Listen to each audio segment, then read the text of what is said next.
Kia ora everybody,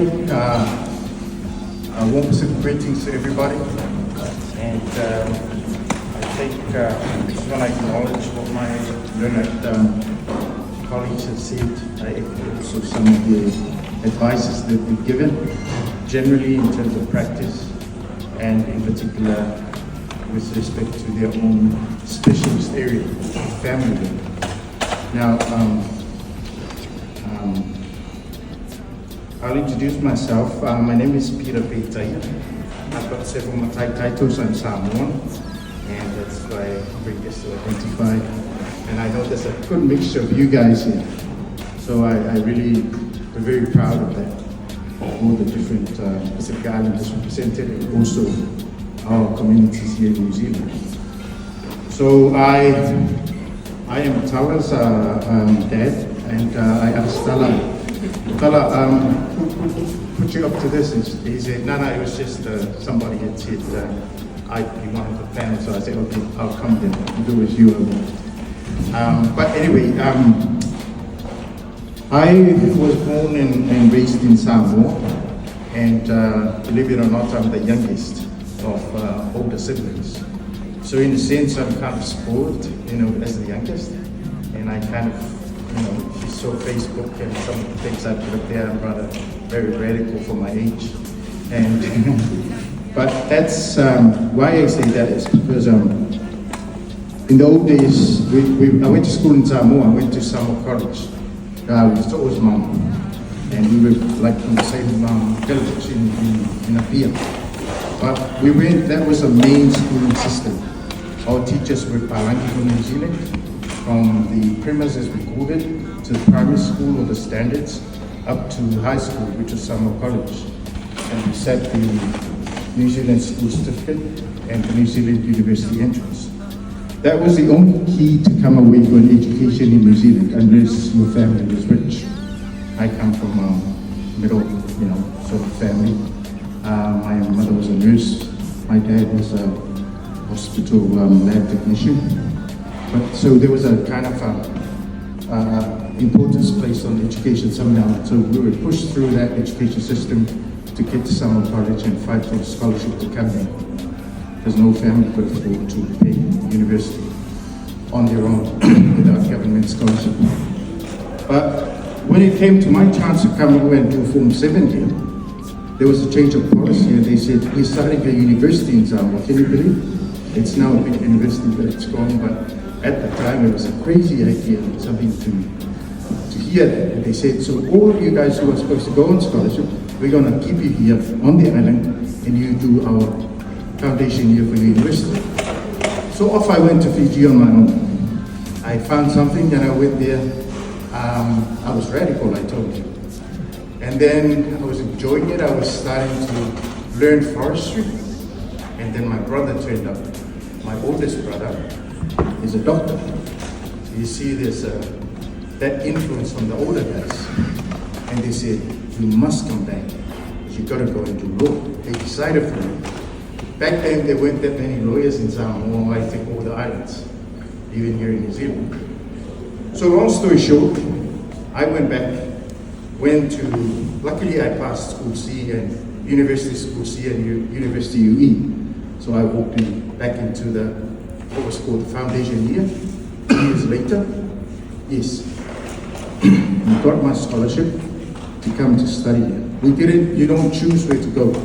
So when we came, I was sent to Waikato University down the road, and I did a BA, a double major in history and politics. That was my key to get into a law school. So I did it in the minimum time. I did the best I could to get grades, A's and stuff, and then Samoa said, okay, you're going to go back next ship to study law. And then somebody said, but by the way, you stay back for 1 year to serve what we call a bond before we can give you your ticket for law school. So I went and dutifully worked for a government department to give back. And when it came the following year when I was supposed to come, they said, oh, sorry Peter, we forgot to put through an application for you to go to the law schools, the known law schools, Auckland. And I said, so what's going to happen? They said, well, I think you just got to, show your arm and something will come up. But there's a new law school opening at Waikato. So some of the boys that came up, broke away from the scholarship and came on their own to Auckland because Auckland had a prestigious name to it. No one has to become a lawyer. But I said, I'll take that. So I went to Waikato and did my LLB in the minimum time. And I did get good grades because I knew after that I'm going to do a master's somewhere else. And when it came to the master's, I did it in Auckland. And I got a LLM honors in corporate and commercial law. So that's where I heard and met Pilsa, and that's why I am very supportive of Pilsa. My son is now, what are you in Pilsa? Okay, anyway, it doesn't matter. But tell us in Pilsa, what a shock when my engagement says, I'm co-president. Okay, but good luck. But anyway, so I didn't pick Talabu for law because he was doing sciences at high school. I paid a lot of money for his. He must have told you where you went for high school, right? So anyway, no pressure, Tala, but I said, okay, whatever you want to do, go and do law then.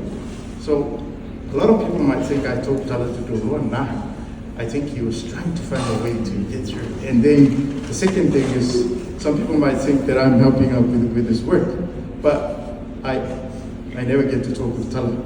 Thank you, Maxine. I think I'm getting some feedback. But anyway, sorry, I'm going off track here.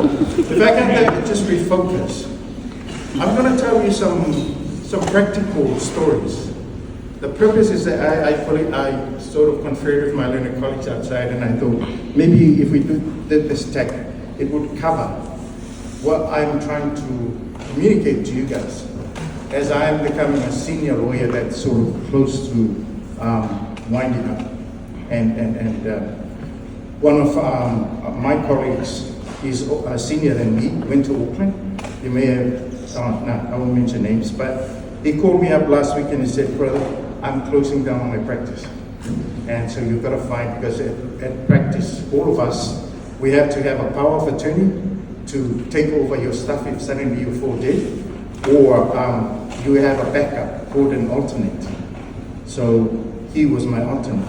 So he said, sorry, he's of retirement age, so I said, and he said, 31st of March, I'm closing shop, so you've got to find an alternate. But that's where we're at. I'm also at a space where I might go to Samoa, move back to Samoa with my wife. We immigrated here, and we've achieved what we wanted to do here. But the thing is, life is such that there are phases.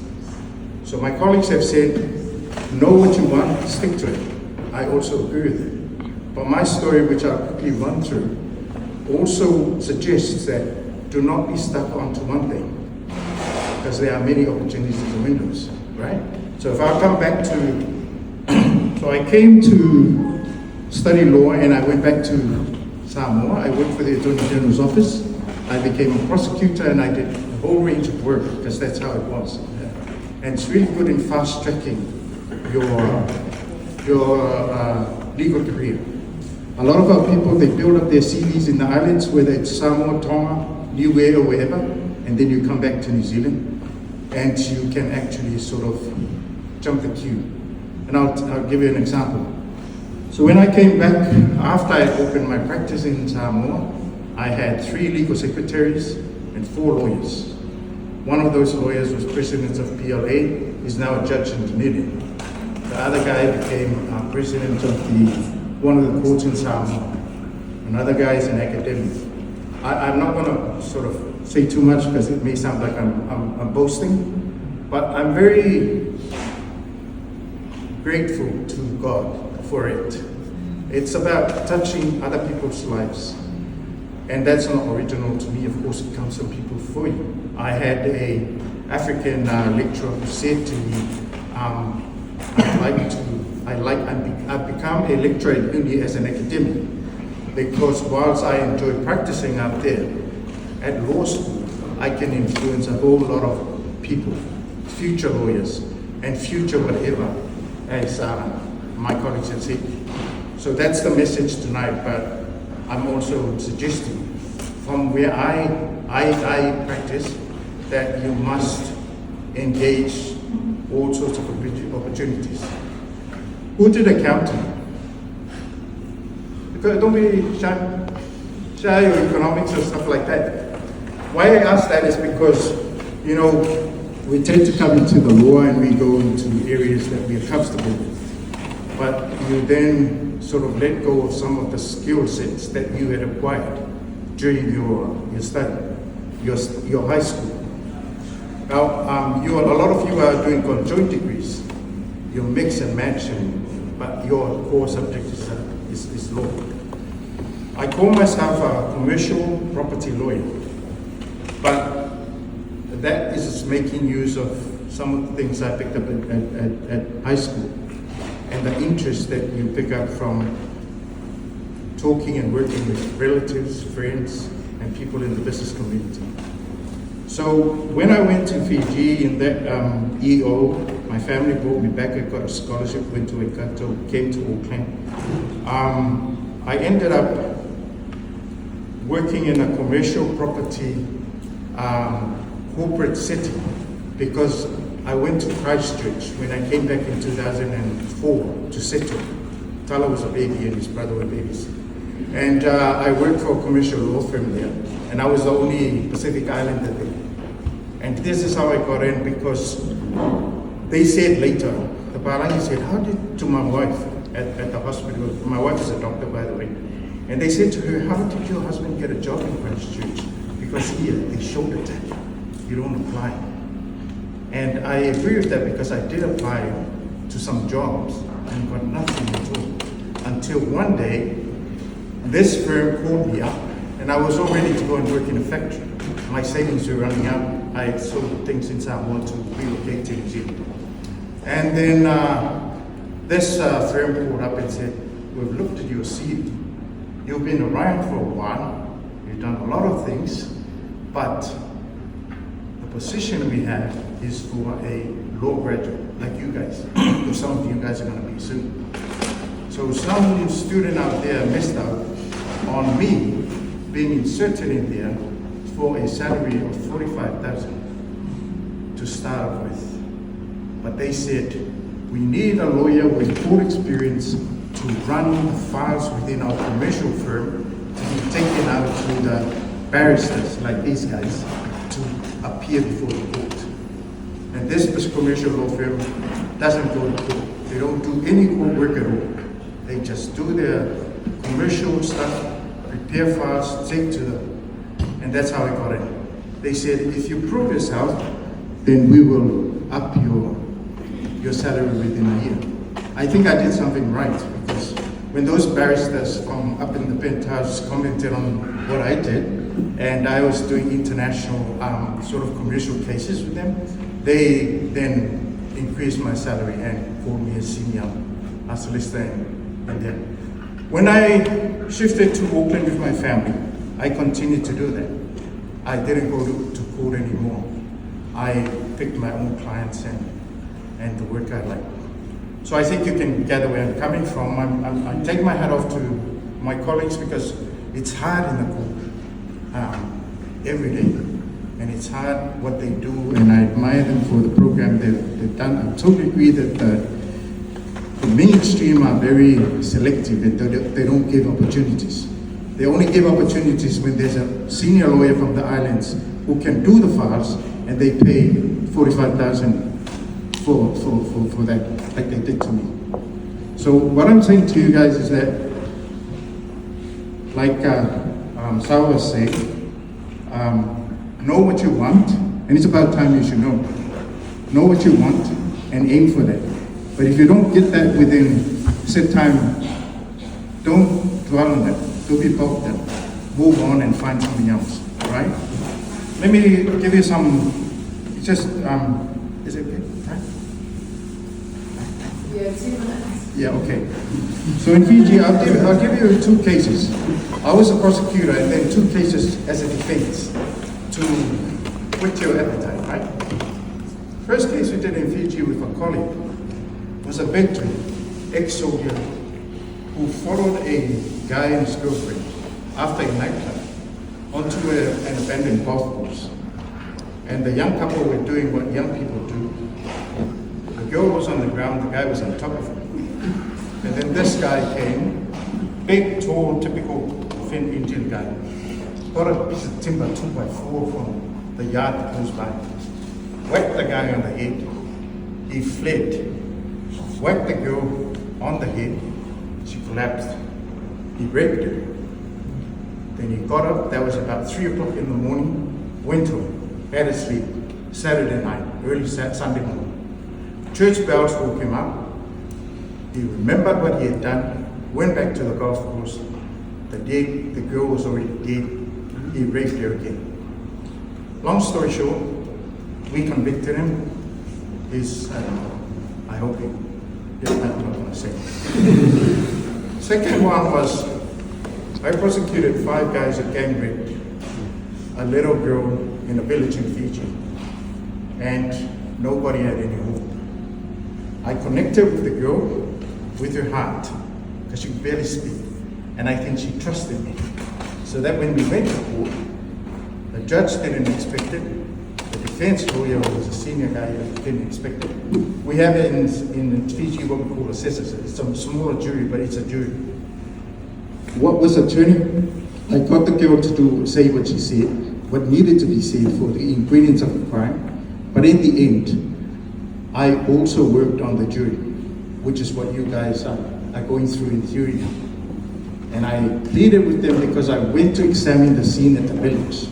Most of our people don't go. If you ever do criminal law and you become a prosecutor or a defense counsel, go to the scene.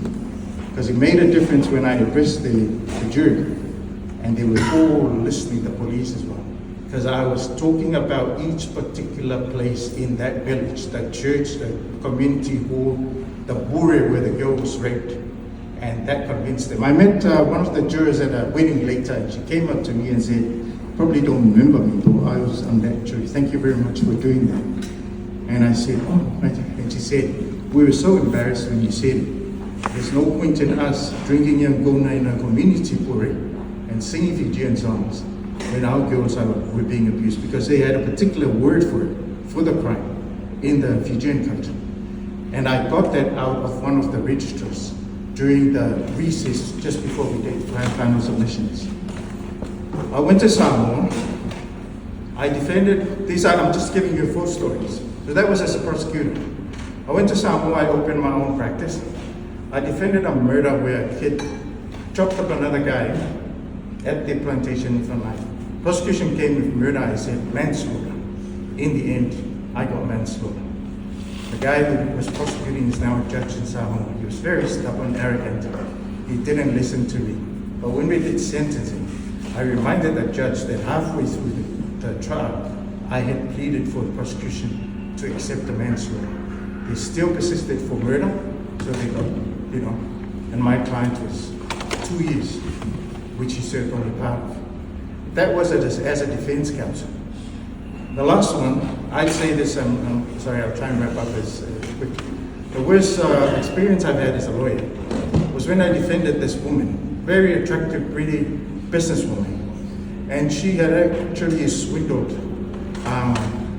many clients of their money to get their immigration papers to come to New Zealand. So when we won the case, I walked out and almost tripped over all the families. The poor people who were crying they were really crying, and it really hit me. And so my client came up and tried to hug me and kiss me, and I pushed her away. I went very deflated. We are humans, because I saw this is what I was doing as a lawyer. I went to my office, phone rang, the registrar said, judge wants you to come and have a beer afterwards. I said, what for? He said, the judge is related to my wife and she was on business travel. She said, he wants to know if you're being a good boy. And I said, tell judge to go in, you know. But he said, no, he's serious. So he wants you to come. When we met up, he said to me, well done, I liked how you dealt with that case. You defended your boss's mistress very well today. It shocked me. I said, what? And he laughed and went on. Those are the realities of practice, right? From prosecution to defense. And when I came to New Zealand, I already told you the commercial side of it. If I talk to lawyers now, they think, what is that guy? Is he Palangi or what? He mixes with that. But I'm encouraging and urging you guys, be aware that there's a whole scope. And you know your Palangi friends from high school? You know, tap into them. They've got work. If you do employment law, like Sal was saying, some of you will become judges. Some of you will become commercial lawyers. You should. It's an untapped area for a lot of us. Some of you will do family law. Some of you will do criminal. Whatever you do, we are a prestigious, honorable profession. So long as you are non-corrupt, as long as you're honest, you will be successful. Don't worry about the money. The money is a byproduct. It will come. So where am I now? I'm actually working on my PhD. I want to round it up so that I want to do some teaching to finish off. Like I'm still practicing here in Samoa, but I want to be able to lecture to younger lawyers the future of tomorrow, to people like Pilsa, and encourage them like we have come tonight to encourage you, Pilsa. You've got it in your grasp. And be proud of, be aware that it's a privilege that you're here. You are the cream of, and to be here as Pilsa of Auckland Law School, you know, that's something you shouldn't take for granted. So, in conclusion, I think I'll leave it there. I want to wish you all the very best for the remainder of your studies. From second part, I remember when we came to bring Tala to when he got through to second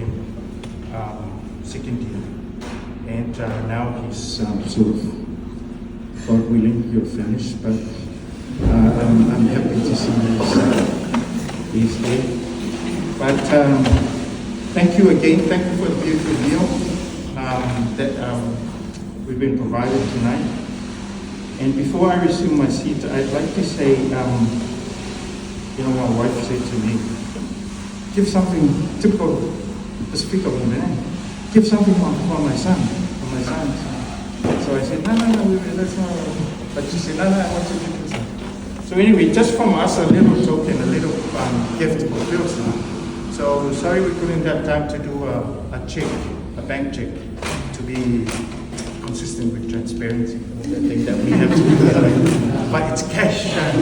So but because of that, I'm going to tell you, there's $1,000 just to whatever Pilsner would like.